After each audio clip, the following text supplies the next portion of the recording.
आज से हम लोग कक्षा 10 पाठ 2 बहुपद पढ़ने वाले हैं। पाठ का नाम बहुपद। हेडिंग बहुपद। दो या दो से अधिक पद रखने वाले व्यंजक को बहुपद कहते हैं। ऐसे व्यंजक जिसमें दो या दो से अधिक पद हो उसे बहुपद कहते हैं। बहुपद कई प्रकार के होते हैं। एक पदी बहुपद, जिसमें केवल एक पद होते हैं उसे एक पदी बहुपद कहते हैं। जिसमें सिर्फ एक पद होते हैं उसे एक पदी बहुपद कहते हैं। जैसे 3x 6x square 9x YZ आदि। इन सब में एक एक पद है। एक पद एक पद एक पद। यदि गुणा हुआ होता है तो उसे एक पद मानते हैं। जिस बहुपद में सिर्फ एक पद हो उसे एक पदी बहुपद कहते हैं। इसके बाद द्विपदी बहुपद।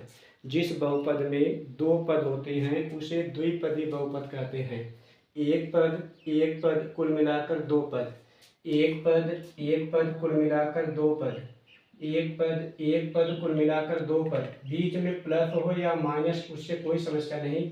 एक पद कुल मिलाकर दो पद होने चाहिए, उसे द्विपदी बहुपद कहते हैं। इसके बाद त्रिपदी बहुपद। ऐसे बहुपद जिसमें तीन पद होते हैं उसे त्रिपदी बहुपद कहते हैं। तीन पद वाले बहुपद को त्रिपदी बहुपद कहते हैं। जिस बहुपद में तीन पद होते हैं उसे त्रिपदी बहुपद कहते हैं। इसमें भी तीन पद है। गुणा करेंगे 9 एकम 9y स्क्वायर 9 तिरिक 27y 9 छक 54। जिसमें तीन पद हो उसे त्रिपदी बहुपद कहते हैं। इसमें भी तीन पद है, इसे भी त्रिपदी बहुपद कहते हैं। जिस बहुपद में तीन पद होते हैं उसे त्रिपदी बहुपद कहते हैं। इसके बाद शून्य बहुपद। जिस बहुपद के सभी गुणांक शून्य होते हैं उसे शून्य बहुपद कहते हैं। जिस बहुपद के सभी गुणांक शून्य होते हैं उसे शून्य बहुपद कहते हैं। जैसे इसका गुणांक शून्य, इसका गुणांक शून्य, इसका गुणांक शून्य, इसका गुणांक शून्य, इसका गुणांक शून्य, इन तीनों का गुणांक शून्य, यहाँ भी शून्य। जिनका सभी गुणांक शून्य होता है उसे शून्य बहुपद कहते हैं।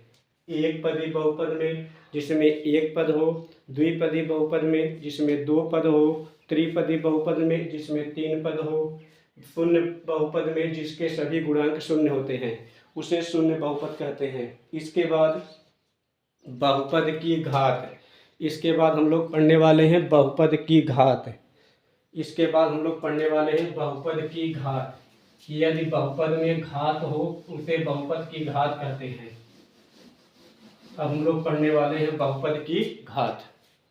यदि बहुपद में एक घात हो तो इसे रैखिक बहुपद कहते हैं। जिस बहुपद की घात एक हो उसे रैखिक बहुपद कहते हैं। जैसे 3x + 2 इसकी घात एक है, इसे रैखिक बहुपद कहते हैं। 6y + 3 इसकी घात एक है, इसे रैखिक बहुपद कहते हैं। रैखिक बहुपद के शून्यक भी एक होते हैं। जितनी घात उतने शून्यक। रैखिक बहुपद के एक शून्यक होते हैं क्योंकि इसकी घात एक होती है। इसके बाद द्विघात बहुपद। द्विघात बहुपद जिसकी घात दो होती है उसे द्विघात बहुपद कहते हैं। इसकी सबसे बड़ी घात दो है। जिसकी सबसे बड़ी घात दो होती है उसे द्विघात बहुपद कहते हैं।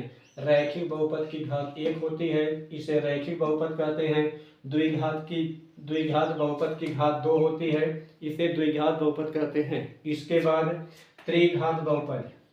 त्रिघात बहुपद जिसकी घात तीन होती है उसे त्रिघात बहुपद कहते हैं। जैसे x³ - 5x² + 6x + 7 = 0।